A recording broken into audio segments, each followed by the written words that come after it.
এগুলো সব কিছুই প্রথম আকাশের অন্তর্ভুক্ত। এরপরে আছে দ্বিতীয় আসমান, তারপর তৃতীয়, তারপর চতুর্থ, এরকম করতে পারবো 7 আসমান। এগুলো প্রথম আসমানের অংশ, প্রথম আসমানের সামান্য একটু অংশ মাত্র। এভাবে 7 আসমান, এবং প্রত্যেক আসমানের মাঝখানে ডিস্টেন্স হচ্ছে 500 বছরের পথ। 7 আসমানের উপরে আছে কুরসি, ওয়াসিআ কুরসিয়ুহুস সামাওয়াতি ওয়াল আরদ। আল্লাহ পাকের কুরসি এই 7 আসমানকে ঘিরে আছে, সুবহানাল্লাহিল আযীম। এর উপরে আছে মহাসাগর, একটা সাগর। এগুলো বিশ্বাস করবেন এখন বললে, কালকে নাসা গবেষণা করে বের করলে বিশ্বাস করবে। কথা বুঝতে পারছেন না? এগুলো মোটেই বিশ্বাস করবে না মানুষ এখন। কিন্তু কাল যদি বলে যে অমুক একটা উপগ্রহ পাঠিয়েছিলাম, সে ছবি তুলে পাঠিয়েছে, মহাসাগর আছে, হ্যাঁ, তখন বিশ্বাস করবে, হ্যাঁ আছে। প্রাণের অস্তিত্ব খুঁজে বেড়াচ্ছে মহাকাশে।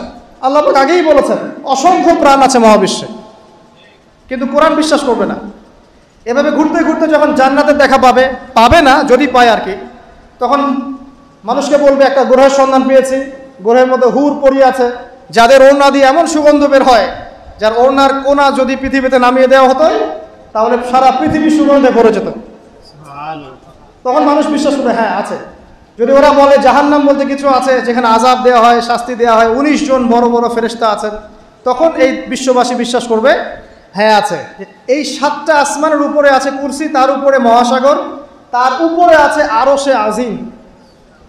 যে আরশে আজিমের 8টা খুঁটি আছে। কয়টা খুঁটি? 8টা খুঁটি ধরে আছেন মাত্র 8 জন ফেরেশতা। সূরা হাক্কার মধ্যে এটা আছে। কোন সূরা? হাক্কা।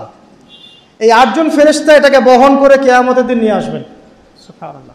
তাদের শক্তি চিন্তা করেন। আর একজন ফেরেশতার ফুৎকারে এই যে দেখছেন গ্যালাক্সির পর গ্যালাক্সি হাবিজাবি সব ধ্বংস হয়ে যাবে।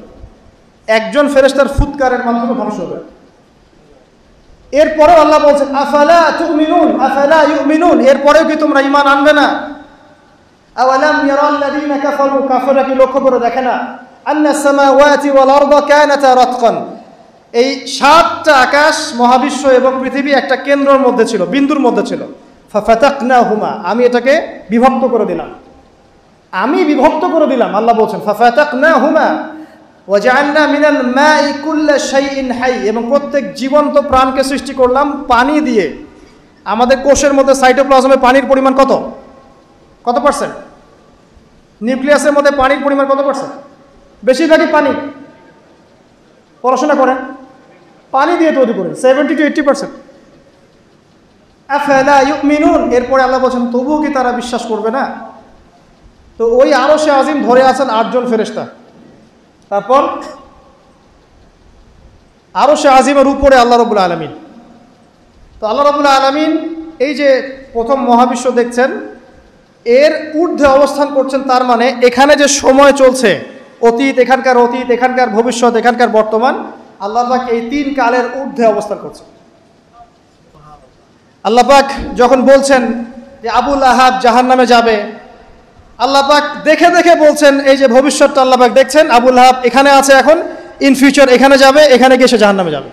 আল্লাহ চোখের সামনে সব। আমাদের কাছে মনে হচ্ছে অতীত, বর্তমান, ভবিষ্যৎ, আল্লাহর সামনে এগুলো কিছুই নাই। ওই যে নক্ষত্রের কথা বলা হচ্ছে, এটা অতীতকালের ছবি, কত বছর আগের ছবি, এত বিলিয়ন বছর আগের ছবি। মানে আপনি আমি আকাশে যা দেখি এগুলো পাস্ট টেন্স, অতীতকাল। এটা সূর্য আপনি দেখছেন এখন, এটা 8 মিনিট 20 সেকেন্ড আগের সূর্য। ওদের থিওরি মতে আলো আসতে যে সময়টুকু লাগে, এই সময়টুকু চলে যাচ্ছে আপনার। আলো আসতে কতটুকু সময় লাগে পৃথিবীতে? 8 মিনিট 19 সেকেন্ডের মতো। তার মানে আপনি যে সূর্যটা দেখছেন, এটা আসলে 8 মিনিট 19 সেকেন্ড আগের সূর্য। তার মানে আমরা যা দেখছি আকাশে সব পাস্ট টেন্স, অতীতকাল। তাহলে যদি সূর্য থেকে পৃথিবীকে দেখা যায়, তাহলে ওরা পৃথিবীর অতীতকাল দেখবে। কথা কি বুঝতে পারছেন? আল্লাহ পাক এগুলো সবের ঊর্ধ্বে।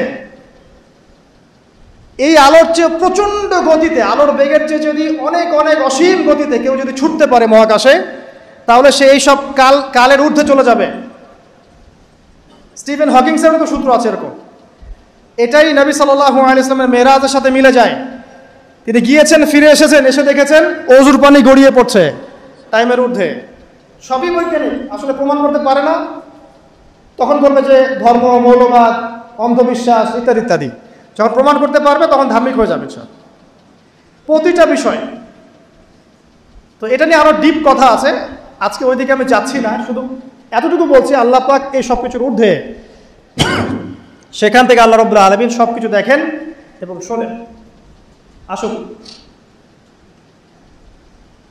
আল্লাহ কোথায় এটা খুঁজতে ইব্রাহিম আলাইহিস সালাম বলছেন, হয় তারা আমার রব, চাঁদ আমার রব, বা নক্ষত্র আমার রব, সূর্য বড় সূর্য রব। যখন এগুলো ডুবে গেল তখন তিনি একটা কথা বললেন, সেটা কি? ইন্নী ওয়াজ্জাহতু ওয়াজহিয়া লিল্লাযী ফাতারাস সামাওয়াতি ওয়াল আরদা হানিফা ওয়া মা আনা মিনাল মুশরিকিন। আল্লাহ পাক এটা অন্য জায়গায় বলেছেন, মা কানা ইব্রাহিমু ইয়াহুদিয়্যান ওয়ালা নাসরানিয়্যা।